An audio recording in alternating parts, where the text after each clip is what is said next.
Hey folks, we're out here in Lancaster City and Pennsylvania, and on a second story rubber roof here, little porch roof ties into a slate coming up here, and we'll just kind of give you a little what not to do on a rubber roof. And that is right here. We have rubber, shingle edging, and metal roofing screws. So 3 different roofing systems all in one place working together. And actually this is all pretty wrong. The rubber should go over the edge of the roof here, and then you would put an edging on, a metal edging, but it would be not a shingle edging.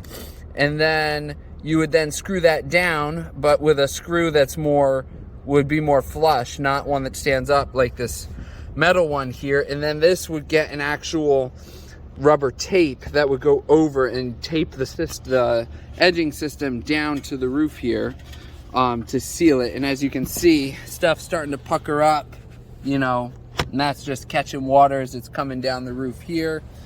And then if you look up under here, up behind the gutter, you can see they just kind of folded that rubber up in there and screwed it in with screws, which typically, you would try to get the rubber up into this area kind of like they did, but then you would terminate it with either a counter flashing or a termination bar with some water cutoff sealant in behind it, whereas here there's nothing back there, just the old roof that's underneath the rubber.